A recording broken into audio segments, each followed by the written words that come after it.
ওই দিন রাসূলের একটা হাদিস পড়ে আমি অনেকক্ষণ কেঁদেছি। عن أنس رضي الله تعالى عنه قال كان النبي صلى الله عليه وسلم صلى على قتل أحد وفي رواية شهداء أحد بعد 8 سنين ثم رجع إلى المدينة فصعد على المنبر فقال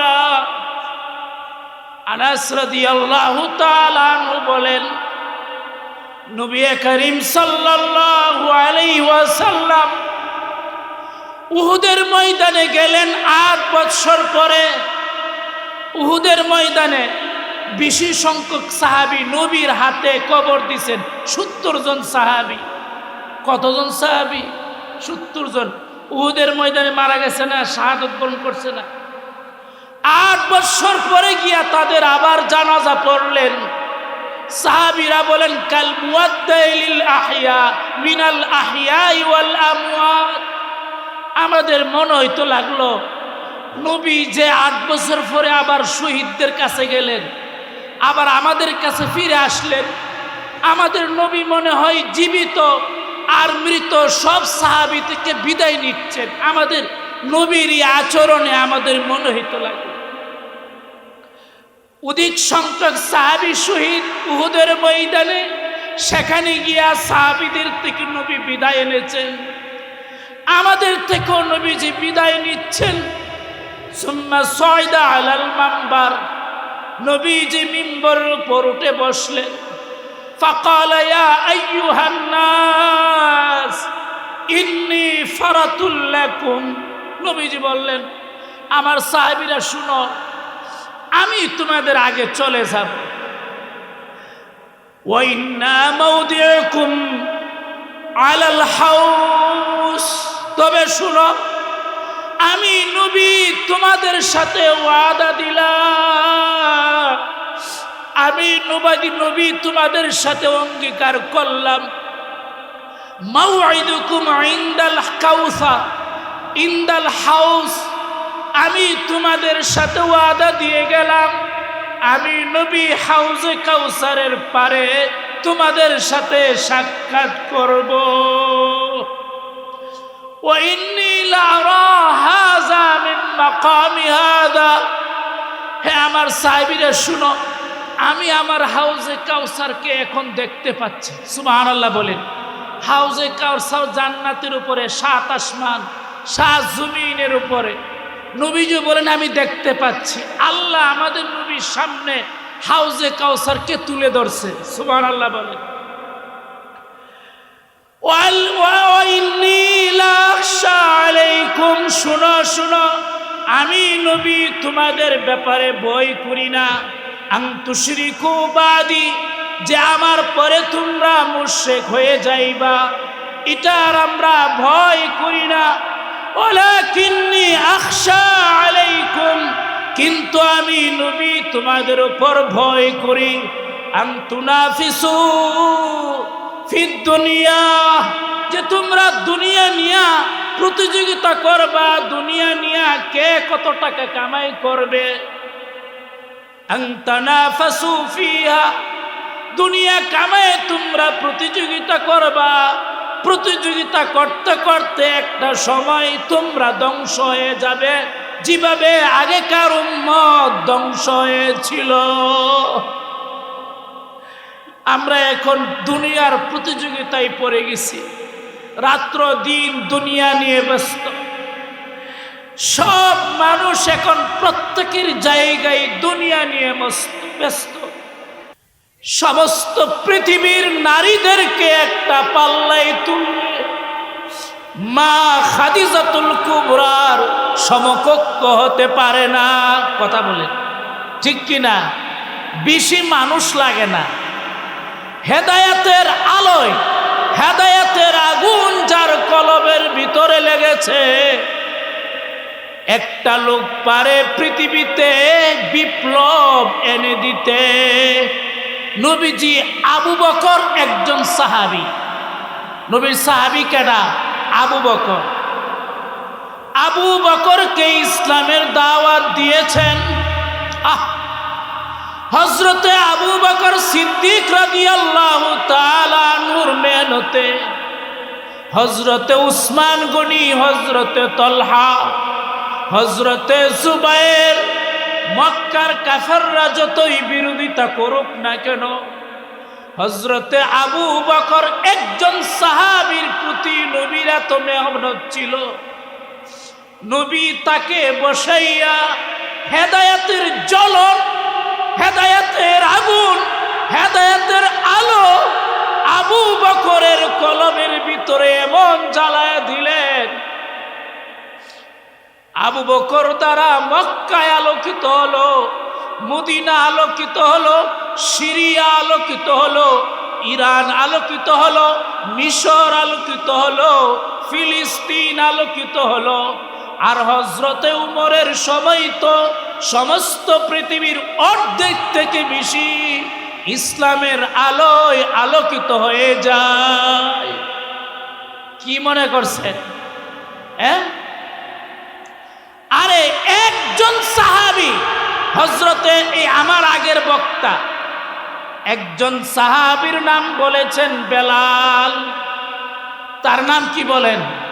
বেলাল রাদিয়াল্লাহু আনহু। উনি গোলাম ছিলেন, বড় কোনো সম্ভ্রান্ত লোক ছিলেন না। আজও মক্কায় আরব দেশে মুয়াজ্জিন বলে না, বলে তোমাদের মসজিদের বেলালকে, সুবহানাল্লাহ বলেন।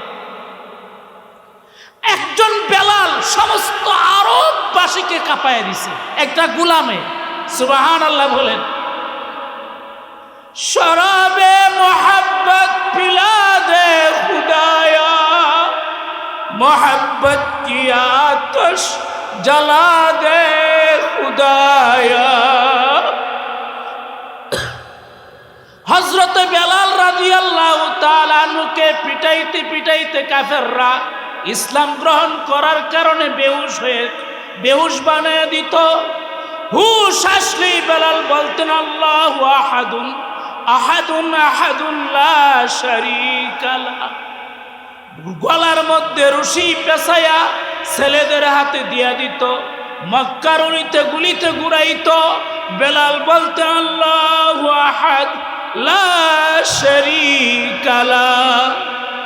আপনি বেশি লোক তো লাগে না, মক্কার সব মানুষ আশ্চর্য হয়ে গেল। এইভাবে সব মানুষ তার পাশে ভিড় জমালো। এই বেলালে পাইছে কি? বেলালে क्या पाया है? বেলাল কি পাইলো যে এইভাবে আমরা মারতেছি? 10 জন 12 জন মানুষ তাকে মারতে মারতে ক্লান্ত হয়ে গেছে, কিন্তু সে কালিমা ছাড়ে না, মুহাম্মাদের ইসলাম ছাড়ে না। আমি বুখারী শরীফের কিসরা নসরুল বারিতে আমি পড়েছি, হযরতে বেলালকে যখন পিটানো হয়, মারা হয়, যারা তামসা দেখছিল কয়েকজন মুসলমানও ছিল, কিন্তু কোনো মুসলমানের এই সাহস ছিল না যে ফিরাইতে যাবে, যে ফিরাইতে যাবে সেই মার খাবে, জান শেষ। কিছু কিছু মুসলমান আফসোস করে বলছিল ওয়া কাকুরাবা আলাল বেলাল ওয়া কারাবা আলা বেলাল ওয়া কারাবা আলা বেলাল। আপনারা বুঝবেন না আরবি গ্রামার যারা, ওয়া এটা আলিফে ইস্তেগাসা দিয়া, আমরা যখন বাংলায় বলি হায় আফসোস, তোমার কত ব্যথা, তোমার কত যন্ত্রণা, হায় আফসোস এই লোকটার কত কষ্ট হচ্ছে, আমরা বাংলা ভাষায় বলি না। আরবের লোকেরা আরবি ভাষা এইভাবে বলে ও কারাবা আলা বেলাল।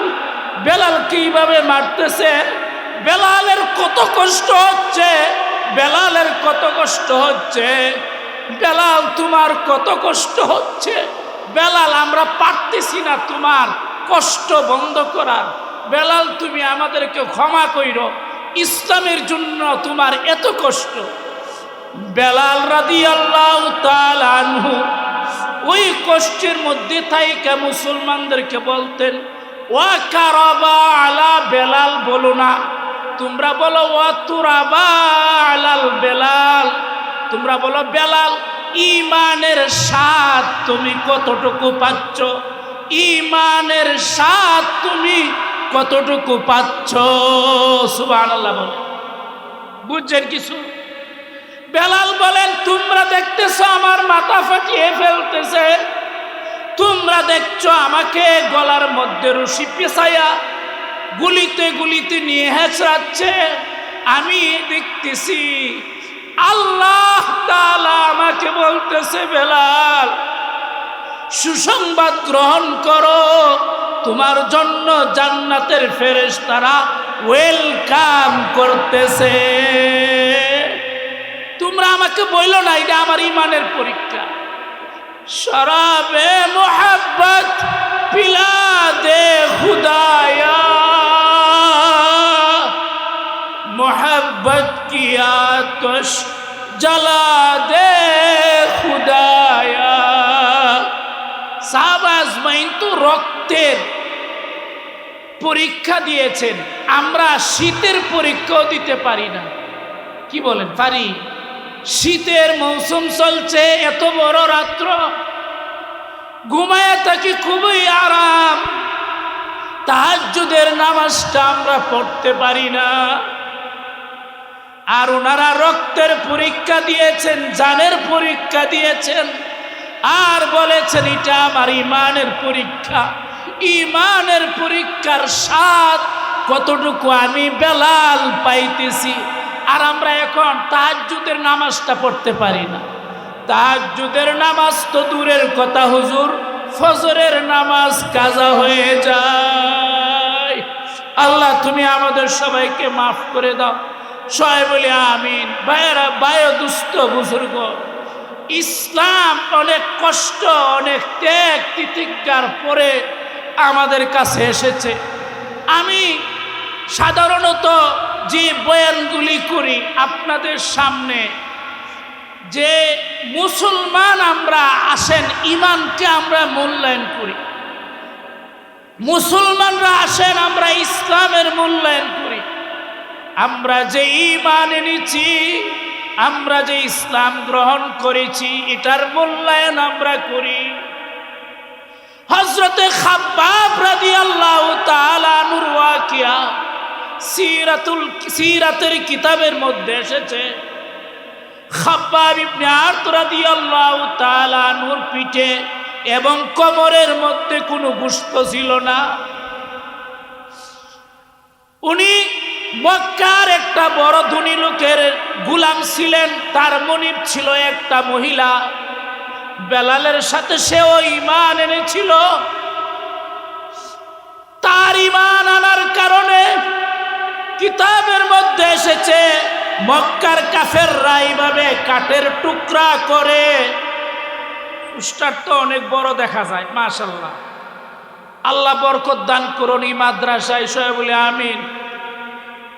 কাঠের টুকরা করে, এই টুকরাগুলি আগেকার লোকে তামাক খাইতো না, উক্কার উফরে দিয়া। আপনাদের এলাকার ভাষায় এটাকে কি বলে?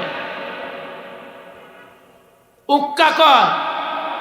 উক্কা খাইতো, টিক্কা ধরাইয়া লাল কইরা নিচে তামাক দিয়া, এরপরে টিক্কাটারে লালে লাল কইরা কালো একটা অঙ্গার, ঠিক আছে, এটা লাল হওয়ার পরে উফে দিত, এরপর টানতো।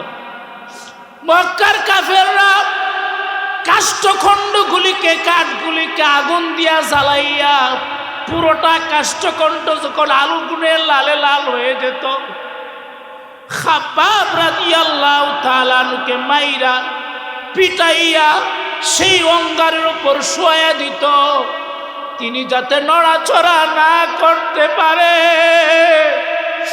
তার বুকের উপর পাথরের খণ্ড রেখে দিত। হযরতে খাব্বাব রাদিয়াল্লাহু তাআলা আনহু বলেন, আমার শরীরের রক্ত, ঘাম, চর্বি, গোশত, চামড়া এগুলি গলে গলে যখন অঙ্গারগুলি নিভে যেত, আবার তারা নতুন ভাবে আগুন জ্বালাইয়া অঙ্গার বানাইয়া সেই অঙ্গারের উপর নিয়ে আবার আমাকে সেখানে দিত। কত বড় ঈমানের পরীক্ষা সাহাবীরা দিয়েছেন, তাবিঈনরা দিয়েছেন, তাবিঈন দিয়েছেন। আর আমাদের সামনে ইসলাম এসেছে, কোরআন এসেছে, হাদিস এসেছে, কিন্তু আমাদের কোনো পাত্তা নেই।